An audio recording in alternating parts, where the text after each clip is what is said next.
हिंदुस्तान में चुनावी माहौल बड़े जोरों शोर से है और ये ऐसा इलेक्शन है जो ऐतिहासिक इलेक्शन है, क्योंकि इसके अंदर देश का हर बच्चा जो है वो लोगों को वोटिंग की बात कर रहा है। और उसी में अगर हम देख लें तो उलमाए दीन भी सड़कों पर उतर चुके हैं और लोगों को समझा रहे हैं कि वोट कितना कीमती है। आपका ये वोट जो है आपकी तकदीर बदल सकता है, आपका भविष्य बदल सकता है। और इसी तमाम बातों को समझाने के लिए आज हमारे साथ हिंदुस्तान की मायनाज हस्ती मौजूद है, उबैदुल्लाह खान साहब मौजूद है, जो तारुफ के मोहताज नहीं है, जिन्होंने लाखों के दिलों में इमाम हुसैन की मोहब्बत पैदा कर दी थी। सर, सबसे पहले हम आपसे जानना चाहेंगे कि इस्लाम और सियासत, इन दोनों का क्या फ़र्क है? क्या इस्लाम अलहदा और सियासत अलहदा है? क्या इस्लाम इसकी इजाज़त नहीं देता कि वो सियासत करें? सियासत एक बहुत पाकीज़ा लफ्ज़ है। सियासत के माना है अवामुन नास की खिदमत करना, ठीक है ना। आज के दौर में लफ्ज़ सियासत को जिस तरह से लोगों ने मोदी जैसे मूजी ने गदला कर दिया है, लोग लफ्ज़ सियासत से एक तरह नफ़रत करने लगे हैं। इस्लाम और सियासत का चोली दामन का साथ। इस्लाम कहता है कि हमने तुम पर 2 हक़ फ़र्ज़ किए हैं इंसानों से। वो 2 हक़ क्या हैं? जिस खुदा ने तुम्हें पैदा किया उसका हक़ अदा करो, और जिन बंदों को उसने पैदा किया उसके बंदों का हक़ अदा करो। तो खुदा का हक़ अदा करने का नाम है मज़हब, और खुदा के बंदों का हक़ अदा करने का नाम है सियासत। खुदा के बंदों की खिदमत करने का नाम है सियासत, और खुदा की बंदगी करने का नाम है मज़हब। और मुसलमानों को ये समझाया गया है कि खुदा की इबादत भी करो और बंदों की खिदमत के लिए सियासत भी करो। अल्लामा इकबाल कहते हैं, जुदा हो दी सियासत से तो रह जाती है चंगेज़ी। तो आज मुसलमान अपनी तालीम को क्यों भूल चुके हैं? क्यों इन्होंने सियासत से दामन अपना छुड़ा लिया है? अपने आप को मैं तो कहूँगा कि मकबरे जैसे उसमें गद्दी नशीन हो चुके हैं। वो अपने आप को एकदम अलहदा कर चुके हैं और इस फील्ड में उतरते ही नहीं, जिससे लोग अवामुन नास ये समझते हैं कि शायद सियासत अलग है और इस्लाम अलग है, क्योंकि ये तालीम लोगों तक पहुँच ही नहीं पा रही है। असल में मामला सियासत को या मज़हब को समझने की जिम्मेदारी हर मुसलमान की थी।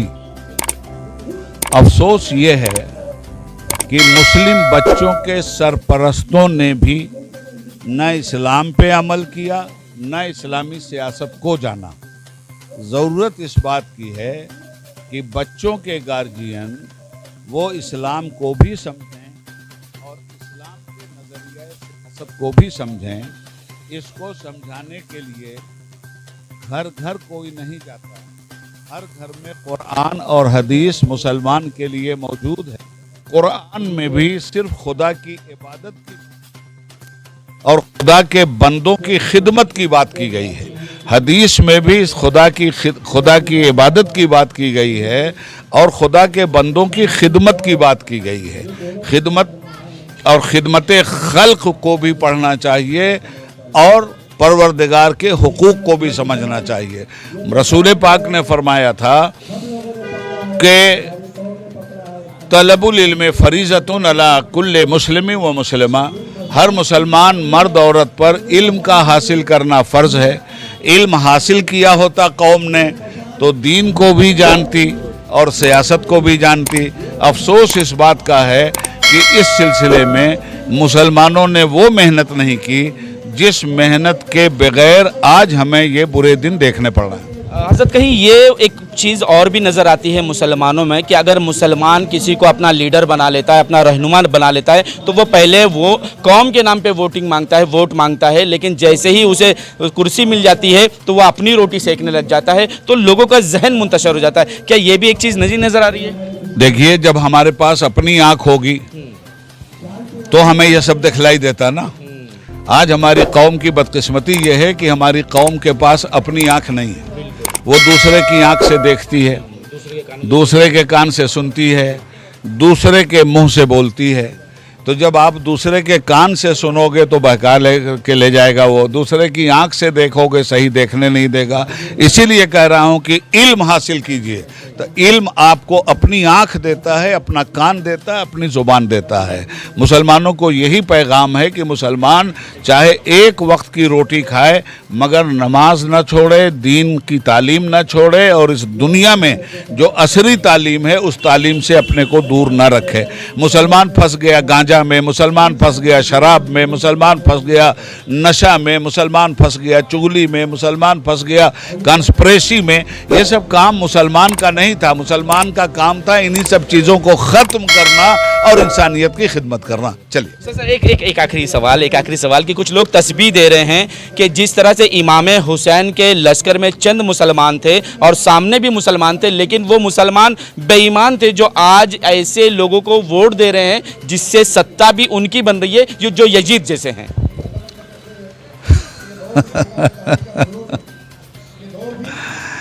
ऐसा है कि जो लोग ये कह रहे हैं पहले उनसे पूछिए कि आप इमाम हुसैन के कहने पे कितना अमल कर रहे हैं।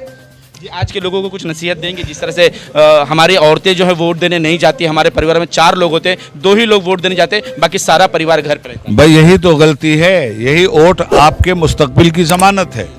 जैसा कि मैंने यहाँ बताया आपको, आपके वोट ही से आपका वोट 2धारी तलवार है। आपका वोट आपके हक में आग भी है और पानी भी है। दूसरे का वोट अगर आग लगाने के लिए पड़ा है तो आपका वोट पानी पैदा करने के लिए होना चाहिए कि दूसरा अगर आग लगा रहा है तो आपके वोट से के पानी से वो आग बुझ जाए। मुसलमानों को एक एक आदमी को वोट देना चाहिए। वोट आपका हक है, और जिस दिन आप अभी तो वोट देने नहीं जा रहे हैं, लोग आपसे वोट छीनना चाहते हैं। जिस दिन आपकी वोट देने की ताकत और अख्तियार छीन लिया गया, उस दिन इस मुल्क में गुलामी की हथकड़ियाँ पहन लेना पड़ेगा। इसलिए गुलामी की हथकड़ियों को तोड़ने के लिए वोट देना नहायत ज़रूरी है।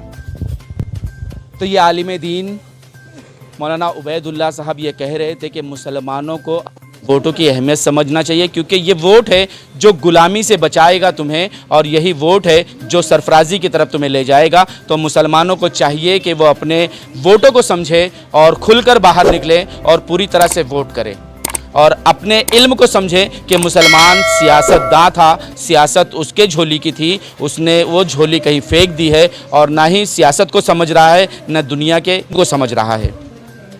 आज तक के लिए इतना ही। देश विदेश की खबरों के लिए देखते रहे न्यूज़ NSO इंडिया।